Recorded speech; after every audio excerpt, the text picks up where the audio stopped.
Ako si Katoy. May pangarap ako at mataas ito. Sa sobrang taas nito, pagod na ako. Pero imbis na magreklamo at maginarte, sige na lang tayo ng sige hanggang ang lahat ng pagod ay magkaroon ng sukli. Kaya tara, samahan niyo ako. May isang pamilya mula sa Taguig ang ituturo natin ngayon sa Albay.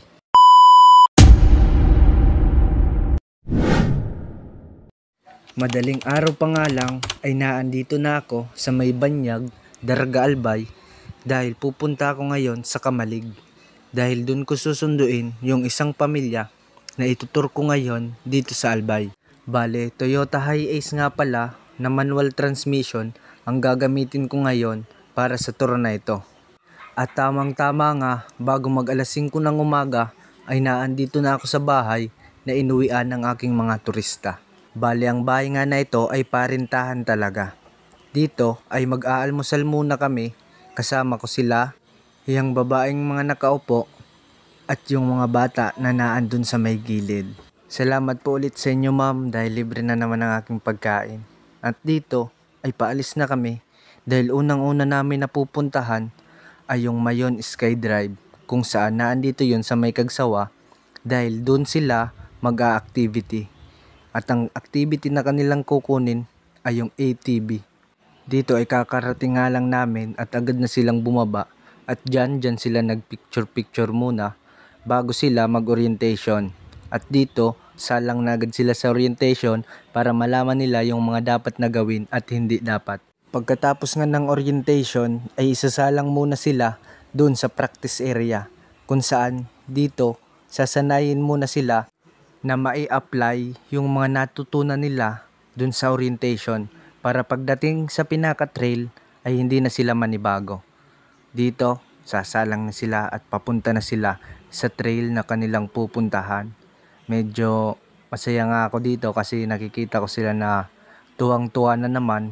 Bale, ang aking tungkulin na naman ay dito lang sa sakyan, bantayan yung kanilang mga gamit at maghantay hanggang sa sila'y makabalik. Pero syempre matigas ang ulo ko, hindi ko binantayan. Bagkos nila ko lang yung sasakyan, tapos maya't maya pumunta din ako sa kanilang pupuntahan. Diyan sila magtitrail sa taas, pupunta din sa may dulo. Tapos pagdating sa may dulo ay diyan naman sila sa baba, sa may ilog, diyan naman sila dadaan. Dito paalis na kami. Pupunta naman kami sa susunod na destination na kanilang pupuntahan.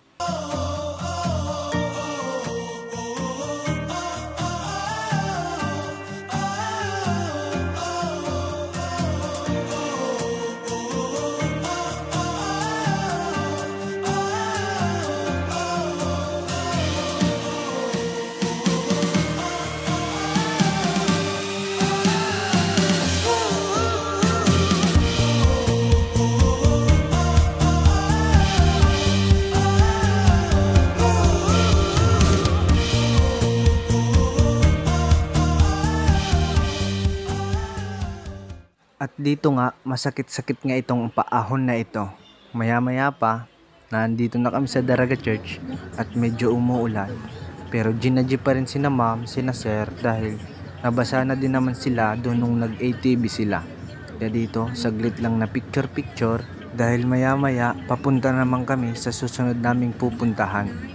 At yun ay ang underground river na matatagpuan sa Hobilyar, Albay. Abangan po natin ang part 2. Maraming salamat po.